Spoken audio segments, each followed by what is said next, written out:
이번 내용은 예비 신부가 산속에서 구두를 신고 달려나왔다고 하는데요. 대체 무슨 이야기인지 바로 시작하겠습니다. 안녕하세요. 저는 30살 여자고요. 제가 최근에 크게 겪은 일이 있어서 TV 보다가 산이 나오면 그냥 채널을 돌려버립니다. 당분간은 그럴 것 같아요. 제가 산속에서 파혼을 결심했거든요. 작년에 파혼했는데 저는 29살, 예비 신랑은 34살이었고요. 직장에서 알게 돼서 점점 친해졌고 그렇게 연애하다 결혼까지 생각했고요. 자잘한 연애 시절 이야기는 솔직히 이젠 잘 기억도 나지 않습니다. 2년 가까이 연애했고요. 예비 신랑의 본가가 지방 멀리 있어서 연애 기간 중에는 전화 통화만 한 번 해보고 끝이었어요. 그러다 결혼하기로 결심하고 나서 정식으로 찾아뵙기로 했었고요.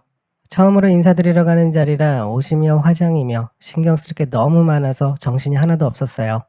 근데 예비 신랑은 옆에서 계속 편하게 입고 가라며 자꾸 편하게 하라고 강조하더라고요. 편하게 소리 한 번 더 하면 그냥 운동복 입고 간다고 소리를 질렀는데 차라리 그럴 걸 그랬네요. 예비 시댁에 도착하고 딱 5분 만에 후회했으니까요. 거리가 꽤 멀어서 그냥 기차 타고 갔었거든요. 기차역에서 내려서 택시를 타고 또 한참을 들어가서 30분 정도 지나자 어떤 전원주택이 나오더라고요. 오기 전부터 예비 신랑이 워낙에 겁을 많이 줘서 정말 그 어떤 기대도 없이 갔었거든요. 근데 막상 도착하고 보니 생각보다 괜찮은 거예요. 마당에 자갈밭도 깔려있고 엄청 깔끔해 보였습니다. 하늘색 지붕에 흰색 페인트 칠을 한 집이었고요. 날씨도 좋고 공기도 좋아서 첫인상은 100점이었어요. 예비 신랑은 엄청 능숙하게 마당을 가로질러 가더니 현관문 벨을 덜컥 누르더라고요. 저는 뒤에서 머리를 만지며 후다닥 달려갔고요.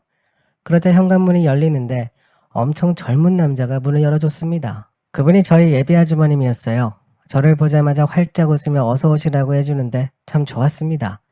그때까지가 도착해서 딱 5분 정도 지난 상황이었고요. 정말 딱 거기까지만 좋았습니다. 저희가 들어가서 인사드리려고 하는데 갑자기 예비 아주머님이 밖으로 나오더라고요. 그러면서 저희에게 해 떨어지기 전에 빨리 다녀오자 이러는 겁니다. 그때가 오후 3시쯤이었는데 무슨 소린가 했어요. 예비 아주버님은 아주 능숙하게 신발을 갈아 신더니 건물 뒤편으로 혼자 저벅저벅 걸어갔어요. 자갈밭 때문에 진짜 저벅저벅 소리가 났습니다. 예비 신랑은 아주 자연스럽게 따라가길래 저도 서둘러 뒤따라갔어요. 장독대 옆 어떤 샛길로 올라가더라고요. 아무 생각 없이 저도 그 샛길 따라 올라가는데 예비 신랑이 그러더라고요. 야, 이거 길이 생겼네. 형이 길을 낸 거야? 라고 혼자 막 감탄을 하면서 물어보는데 더 황당한 건 내가 시간이 어딨어. 이거 다 네 형수님 작품이다. 이러면서 웃더니 계속 올라갔습니다. 그 순간 저도 대충 눈치는 있어서 이게 땅이 넓어서 별채 같은 게 있나 했어요. 예전 사극 같은 거 보면 그런 곳이 있잖아요. 그래서 그냥 그런가 보다 하고 저희 예비 신랑 엉덩이만 보면서 하염없이 올라갔습니다. 진짜 꽤 올라갔어요. 나중에 숨도 차고 다리도 아프더라고요. 근데 다행히도 제가 굽낮은 구두를 신어서 넘어지진 않았네요.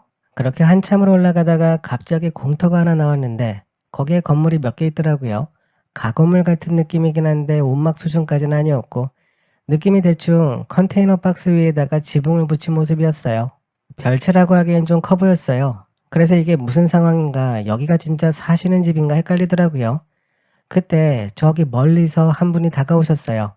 그냥 딱 봐도 예비 시아버지 같았어요. 분위기가 독특하셨습니다. 산속에 집을 만들어 사는 사람들은 수염도 길고 옷도 추리하고 그러잖아요. 근데 면도도 깔끔하게 하셨고 머리도 염색하셔서 흰머리 하나 없으셨고요. 첫인상이 정말 엄청 깔끔한 노신사 같아 보였습니다. 예비 아주버님이 저희 왔다고 인사하자 예비 시아버지는 말없이 고개만 끄덕거리시고는 등 돌려 가버리셨고요. 그때 건물 구석에서 예비 시어머님이 나오셨습니다. 엄청 힘이 드신지 잔뜩 얼굴을 찌푸리고 계셨어요. 예비 시아버님과는 분위기가 정반대였습니다. 조금은 덜 신경 쓰신 모습이었고요. 계속 뭐라고 툴툴거리셨는데 아마 집 때문에 그러시는 것 같았어요. 고집산 영감탱이라는 소리를 들었거든요. 그렇게 인사드리러 들어갔습니다. 방 하나짜리 집이었고요. 주방이나 화장실은 건물 밖에 따로 있었습니다. 저는 들어가자마자 인사드렸고 예비 시부모님은 친절하게 받아주셨어요. 저보고 여기까지 오느라 고생했다며 옆에 예비 시아버지를 째려보셨고요. 예비 시아버지는 저희에게 이것저것 좋은 이야기를 해주셨고 신혼집 이야기를 먼저 하시더라고요. 산 뒤편에 보면 공터가 있는데 나중에 지낼 곳 없으면 거기서 지내라 하시는데 순간 깜짝 놀랐습니다. 그러면서 땅 이야기를 한참 하셨는데 그때 저도 처음 알았어요. 예비 시아버님이 땅이 많으시더라고요. 어디에 몇 평 있고 또 어디에 몇 평 있다면서 한동안 땅 이야기만 계속 하셨습니다. 그리고 나중에 지낼 곳 없으면 걱정 말라고 웃으면서 이야기하셨어요. 그렇게 시부모님께 정식 인사는 마치고 예비 신랑은 마당으로 나가더니 거기서 예비 아주버님과 한참 동안 뭘 고치더라고요. 엄청 시끄러웠습니다. 저는 방에 남아서 예비 시부모님과 다른 이야기를 더 했어요. 왜 산에 들어와 지내는지 그때 알게 되었고요. 예비 시아버님은 부동산으로 돈을 많이 버셨는데 한창 그 일을 하실 때 스트레스를 너무 받아서 없던 강박증도 생기고 불안증도 생기면서 외부 활동을 전혀 할 수 없는 지경까지 가셨다고 해요. 그러다 어느 날 싹 다 정리하고 지방에 내려가 지내겠다고 하셔서 예비 시어머님도 그러자고 하신 거고요. 처음에 갔던 지역은 근처 주민들하고 문제가 좀 있어서 시어머님 이야기로는 터스라고 하는데 아무튼 그 일로 이사하시면서 정말 한적한 곳에 살겠다고 하셨답니다. 그래서 이곳에서 지내기로 결정하신 거고요. 원래는 산속에다가 집을 지으려고 하셨는데 그건 예비 시어머님이 엄청 반대해서 아까 처음에 봤던 마당에 자갈 깔린 집이 원래 예비 시댁이었다네요. 근데 거기도 시끄럽다고 산속에 들어가겠다고 하셔서 결국 이곳에 다시 집을 지으셨다고 합니다. 원래는 날씨가 추워지면 내려와 지내시는데 이번에 난방장치를 달아서 끄떡없다고 하시더라고요. 그래서 요즘은 거의 모든 시간을 산속에서 지내신다고 했어요. 제가 도착해서 그때까지 물 한 잔도 못 먹고 있었거든요. 사실 뭘 먹을 정신도 아니었고요. 근데 예비 시어머님은 왜 이렇게 늦게 오는 거냐면서 계속 기다리셨습니다. 그리고 얼마 뒤 집이 한층 더 시끄러워졌습니다. 예비 형님이었습니다. 아이 둘을 데리고 왔더라고요. 그때부터 시끄러운 정도가 상상을 초월했어요. 예비 형님은 저를 보자마자 너무 반갑다고 비슷한 나이 또래랑 이야기해보는 게 얼마인지 모르겠다고 하면서 제 두 손을 꼭 잡으며 엄청나게 좋아했습니다. 커피라도 한 잔 타주겠다고 하길래 저도 같이 하자고 서둘러 일어났고요. 그 방에서 땅 이야기를 더 듣다가는 정말 미쳐버릴 것 같아서 더 빠르게 일어났어요. 아까 올라올 때 봤던 장독대 옆 새끼리 생각나서 예비 형님에게 그 길을 혼자 다 만드시느라 얼마나 고생이 심하셨냐고 이야기했어요. 그러자 예비 형님은 대수롭지 않게 길을 만든 적이 없다고 하더군요. 그냥 자주 왔다 갔다 하다 보니 자연스럽게 생겼다고 웃으면서 이야기하길래 저는 눈치껏 여기를 자주 오는 게 쉽지 않을 텐데 힘들지 않냐고 물어봤습니다. 그러자 예비 형님이 예전에 많이 운동해서 괜찮다고 하면서 한국 무용을 전공했다고 하더라고요. 그 소리에 정말 깜짝 놀랐습니다. 근데 제 표정에 너무 티가 났나 봐요. 저를 보고 웃으며 계속 이야기하는데 저는 들을수록 입이 계속 벌어졌습니다. 다물어지지가 않더라고요. 예비 형님은 저보다 5살이 많고요. 대학 때 한국무용을 전공해서 학원 선생님을 하다가 결혼까지 하게 된 거라고 했어요.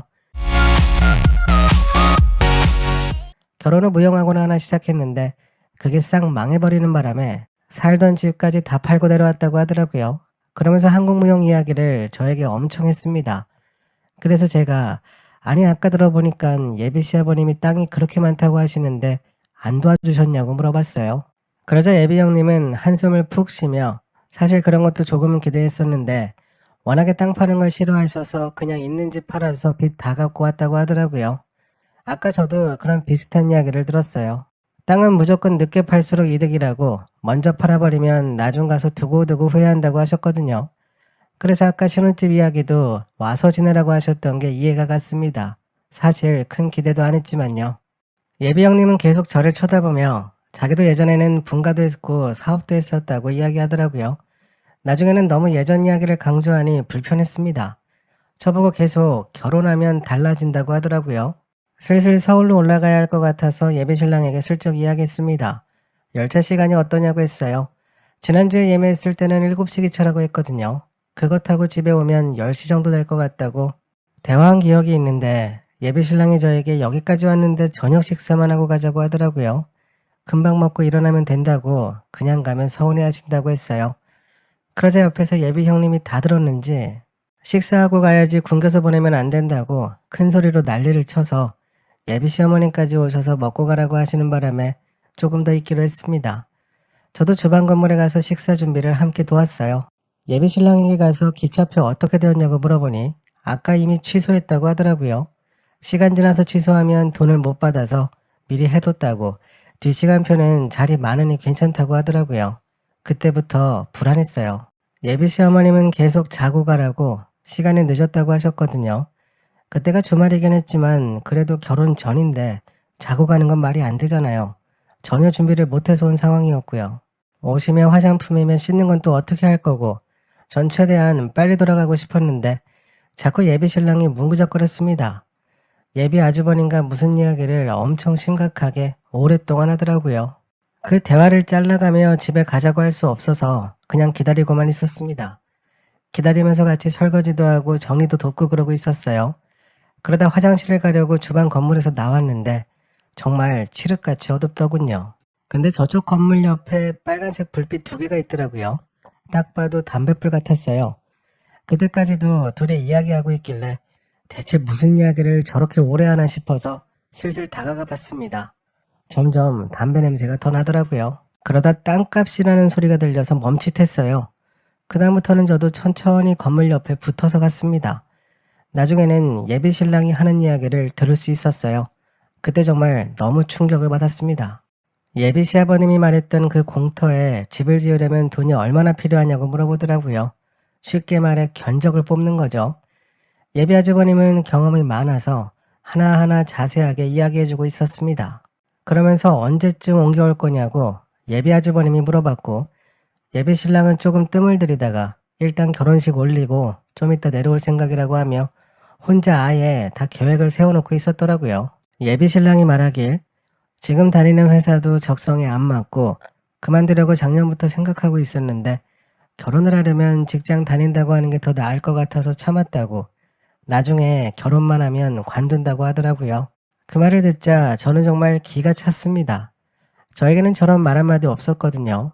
심지어 힘들다는 소리도 전혀 없었어요. 순간 제가 아는 예비 신랑이 맞나 싶더라고요. 근데 예비 아주버님 대답이 더 가관이었습니다.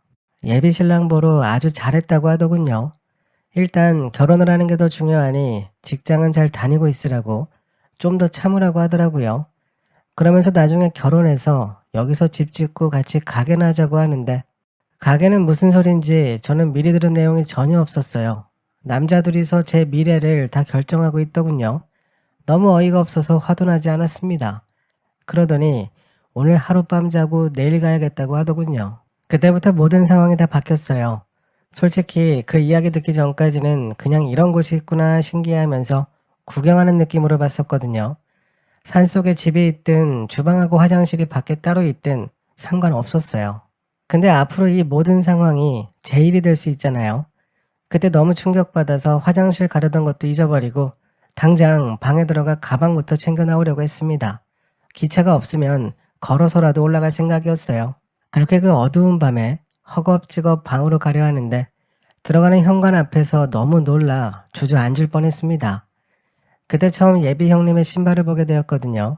제 신발 바로 옆에 형님 신발이 있었는데 얼마나 자주 왔다 갔다 했는지 신발 바닥은 흙덩이가 엉겨붙어 있었고요. 신발 끈도 끝부분을 보니 원래는 흰색이었던 것 같은데 갈색으로 바뀌어 있었어요. 그 신발을 보니 이게 제 미래 같아 보였습니다. 그렇게 한참을 멍하니 서서 신발만 쳐다보고 있는데 방 안에 있던 예비 형님이 나와서 저에게 그러더군요. 신발 이쁜 거 신고 왔네. 이러면서 저를 보고 씩 웃으며 나도 예전엔 이쁜 신발 많이 있었는데 이러는 겁니다.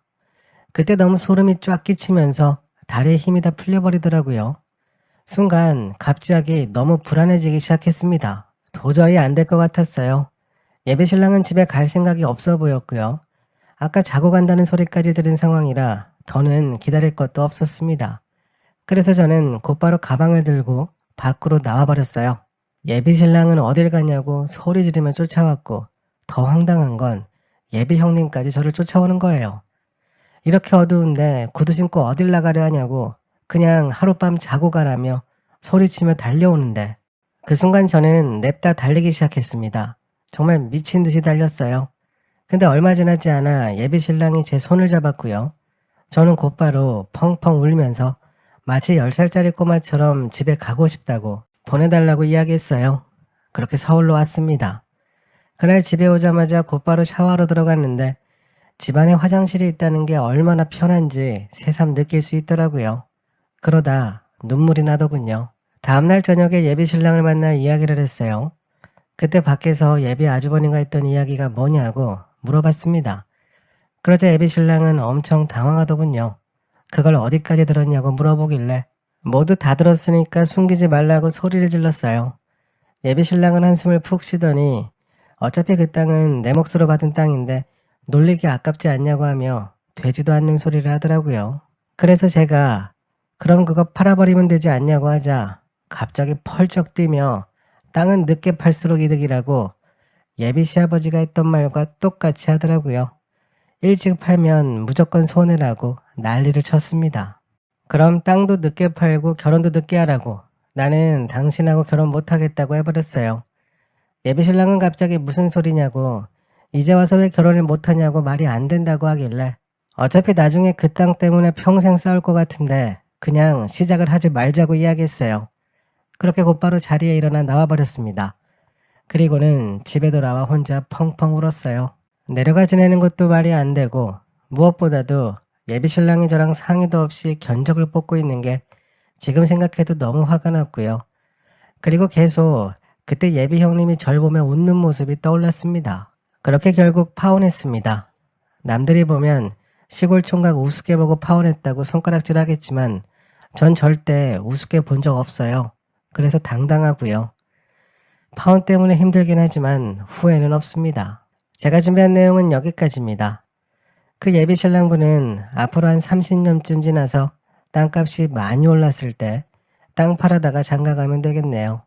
그동안 마음고생이 정말 심하셨을 텐데 파혼 잘하셨습니다.